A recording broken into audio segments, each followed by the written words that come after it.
there, my wedding planning friends, and welcome back to my channel. If this is your first time here, welcome. Thanks so much for clicking on my video. I'm Emily Summer. I am a wedding planner based in Montana, and I make weekly videos on wedding planning tips and advice.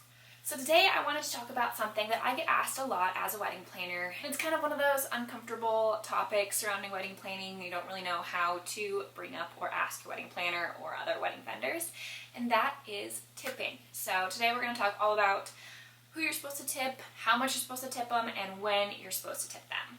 So let's dive in.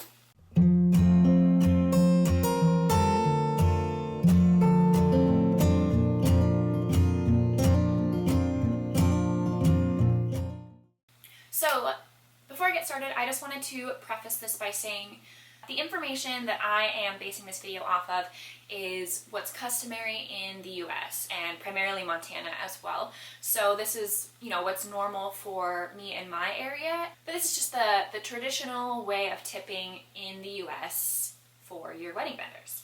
On that note, I would love to hear anyone that's from different countries, kind of how you do things with tips, if tipping is even a thing for weddings where you're at. I would love to know, so let me know in the comments what your kind of primary customs are when it comes to tipping in weddings. As uncomfortable as it is important to know what to expect when it comes to tipping your wedding vendors. So which ones that will expect a tip, so that you need to make sure that you're factoring that into your budget, and those that if you have money left over or if you feel like they went above and beyond and they're not a vendor that would typically expect a tip, if you have the money left over, to give them a tip to show your gratification towards them. But you definitely want to be thinking about this and figuring this out earlier in your wedding planning so that you can make sure that you leave room in your budget and you're accounting for tips when you are budgeting for certain areas in your overall wedding budget. So I'm going to break this down into vendors that are kind of expecting a tip and where you should expect to include a tipping amount in your overall budget. Also vendors that are more optional and kind of at your discretion, and then vendors that don't expect tips whatsoever. So first of all, for the vendors that will be more or less expected to be tipped, this will likely be listed in your contract for that vendor. So if you're unsure, that is the first place to look, is look over your contract with that vendor, and it will likely be listed in the contract especially if they are expecting a tip. So this is a wedding vendor such as your bartender and your caterer. So bartender will likely have it in their contract as a service fee, gratuity fee added in on top of the overall cost of the liquor and the labor hours for your bartending staff. However, if it is not in your contract, it is customary to add on an extra 10% of your overall bartending tab as a tip amount. This is if your bartenders don't have a tip jar out on the bar during your wedding day. If they do, then you don't necessarily have to tip your bartenders on top of that. Again, this will likely be listed out in your contract. And if you're not seeing it spelled out in the contract or you're confused, since this is a vendor that is essentially expecting a tip, don't be afraid to ask them and ask what they prefer and how they prefer to be tipped, whether it's a tip jar or service amount or extra tip amount on the overall service amount. Whatever the case may be, this tip will be added and paid at the end of the night. Another vendor that will more or less expect a tip is your hair and makeup artist. Since they are providing a service and making it custom to you, it is customary to tip your hair and makeup artist. This amount will be typically 15 to 20% of the overall service cost, and that is kind of at your discretion if you want to, where you want to pay within that amount. And you can pay more if you would like as well, if you feel like they exceeded your expectations. This tip is paid upon completion of your hair and makeup services on the wedding day. And the third one is, as I mentioned before, your caterers. Again, this will likely be listed in your contract as a gratuity fee and will likely list the amount as well. If not, it is also 15 to 20% of the overall cost, and this will also be paid at the end of your event. So now let's talk about the vendors that are more of an optional tip, where it is obviously pleasantly accepted by these vendors, but it's not necessarily expected. So that is going to be any live music or DJ, band, anything musical entertainment you have going on at your wedding, whether that is your ceremony or your reception, will fall under this category. So if you have live musicians playing during your ceremony and not at your reception, then you would tip them whatever amount you see fit, typically $25 to $50 per musician at the end of the ceremony, if they're not performing at the reception as well.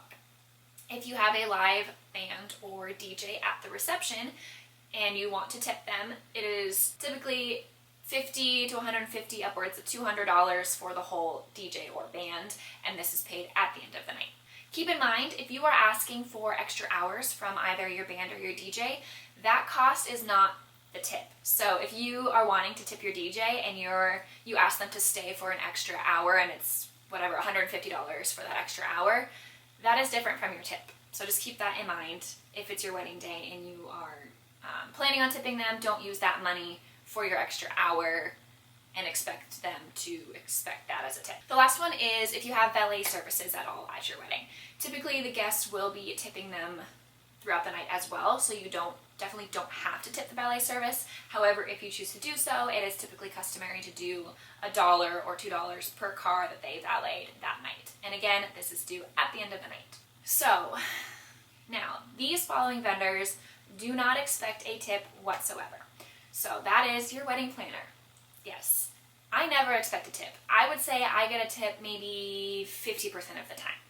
And obviously it's great when it happens, but it's something that I would never expect from my clients. And typically it's when either something disastrous happened that was out of our control, whether weather related or whatnot, and we were able to fix it without anybody really noticing and kind of going above and beyond.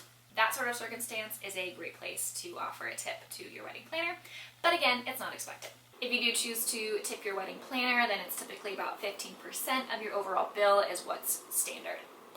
This goes for your photographer and videographer as well. They do not expect a tip whatsoever. However, if you choose to do so, if you feel like they went above and beyond, you're loving their photographs, the video was more than you could have possibly imagined, about $15 to $200 is kind of the normal price range for a tip for them, and it would be due either at the end of the night or upon receiving your photos or video. Your florist does not expect a tip. If they are doing a large install, delivering a lot of items for you, and you really love the work that they provided, then that would be a great time to tip them if you choose to do so. And customary would be about 10% of the overall floral cost. And this would be due on delivery of the event, so on your wedding day. And finally, your officiant. Your officiant will not expect a tip, but you can tip them if you choose to do so, and this can be either a dollar amount directly to them, or if it's an officiant you got through church, also making a donation to the church that they work at is a great way to tip them and also support the church that they work at. A typical tip amount for an officiant would be about $75 to $100, and this would be due at the end of the ceremony. Now, I mentioned a lot of these are due at the end of the night or on the day of your wedding day, and if you aren't having a day of coordinator, so if you have a coordinator, all of these tips should be factored in before your wedding day and calculated out so that you can put them in envelopes, labeled, and hand them off to somebody, because you don't want to be hunting down these vendors on your wedding day trying to pass out cash and envelopes to your wedding vendors. And at that point you might even forget, and it's just not something you want to deal with. So if you have a coordinator, figure all these out beforehand, get them all labeled, and hand them off to your coordinator. If you don't, find a trustworthy family member or a friend, maybe your mom, maid of honor, whoever it may be, to have all of these labeled envelopes ready to go to distribute to all of the vendors, either on the wedding day or at the end of the night.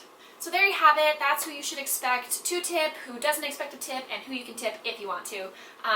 Also, I know for me, and I know a lot of other wedding vendors out there, sometimes just getting a 5-star review is priceless and worth more than any dollar amount of tip I could receive. So I know a lot of wedding vendors feel the same way. So if it's not in your budget, if you're on the fence about tipping, save your money and write a really great review. It's something that means a ton to us as wedding vendors. We operate a lot off of referrals, and obviously people are reading those reviews online and make a big difference when it comes to selecting your wedding vendors. So if you're on the fence, if you don't quite have it in your budget, don't feel bad.